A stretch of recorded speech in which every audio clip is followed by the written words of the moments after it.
and he texted me asking where I was at. I was at Bonicki's, indulging in some adult beverages with some of my friends. I know that comes to some folks as a shock. That might have been one of us serving him. But while he was there, my friend Amy was also serving that night, and I got to share this. Mike and Amy have this, I don't know, I guess you could call it a camaraderie. A rivalry? A rivalry, yeah, that's more like it probably. Back in 2008 when they met, she handed Mike a Ron Paul for president. And Mike kind of ripped it apart. And Amy kind of didn't like that. So ever since then, they had a bit of rivalry, as she would say.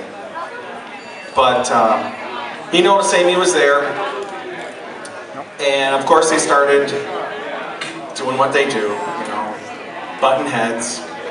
So Mike decided that, seeing how she was working,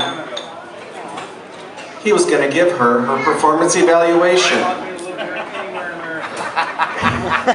Well, you should have been here. It was hilarious. But I gotta say that she's a wonderful server, by the way.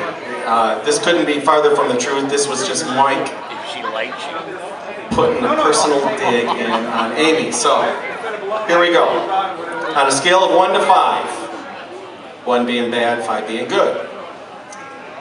Friendliness, she got a solid 2. Efficiency, how'd you get a 4? Menu knowledge, a 3. Wow. I thought he probably would have given you a 2 on that one as well. General attitude, you got a 2. That's awesome. Okay, and some other side notes that he put down here. Worker demonstrating sensitivity skills. Further training needed. Recommendation for anger management. That is my personal favorite there. We about lost it when he said that. Further things to work on.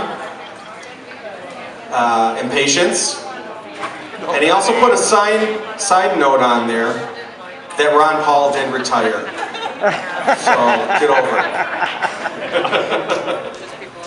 But that wasn't the only thing he was there to talk about. He quickly, after all of that settled down, got back into the Adam and Michael. He had something on his mind, and he was very serious about it. And I could see it in his eyes. And he mentioned it, and I said, yes, bro, I know, we gotta do something. Well, let's not worry about it now. It's March. We got plenty of time. Little did I know that was the last I would see him alive. So, we are going to do that right now. Next Friday, my parents will be celebrating 50 years of marriage. And that is, he really wanted to do something special like this. So if my parents, I could tell you've been married for 50 years. One's sitting on one side, the other is sitting on the other side.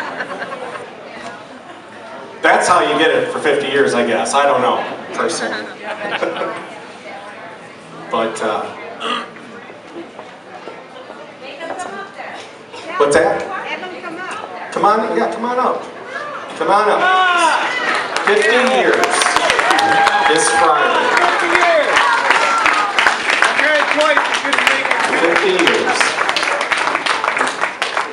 Come on up right here.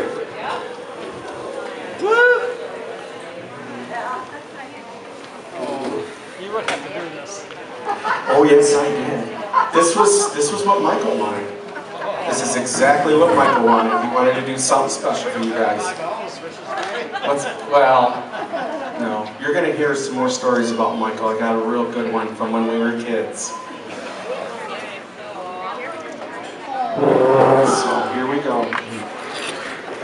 to you from all of your kids, grandkids, and especially Michael. We really wanted to do something special, and I knew in the hospital when we were all up there that we were going to do something special. So, congratulations. You're very welcome.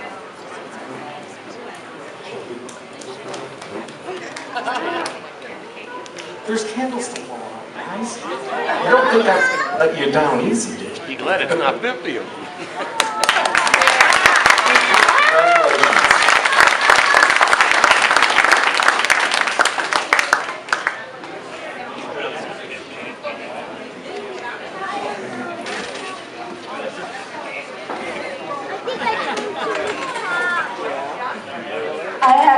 I have to tell the story about Michael when he was a teenager.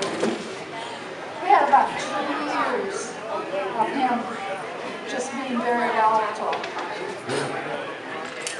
And I worked nights, and I was always tired when I got up. And that's when he knew to hit me with something, thinking I'd be too tired. Huh? And so I got up and he said, there's an all-night skating station at such and such a place up there in North Muskegon. I'm going. And I'm thinking, I don't want to handle this by myself. I'll wait till his dad gets home. So something else came up and I handled it.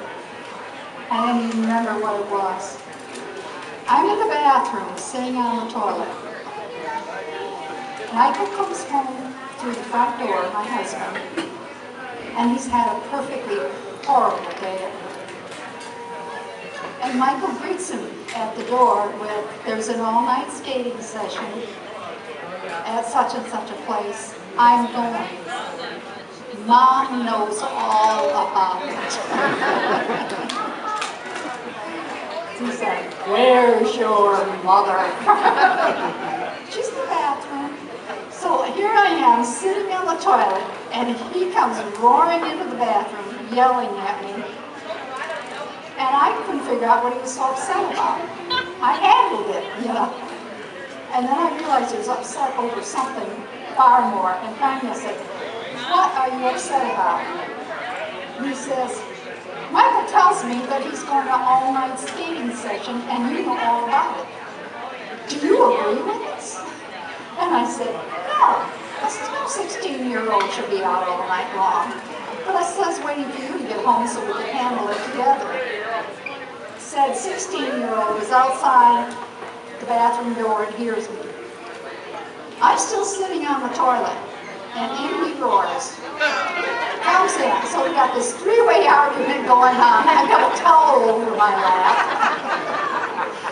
And we're arguing. And one thing I learned in the years of dealing with him is that he was interested in having the last word.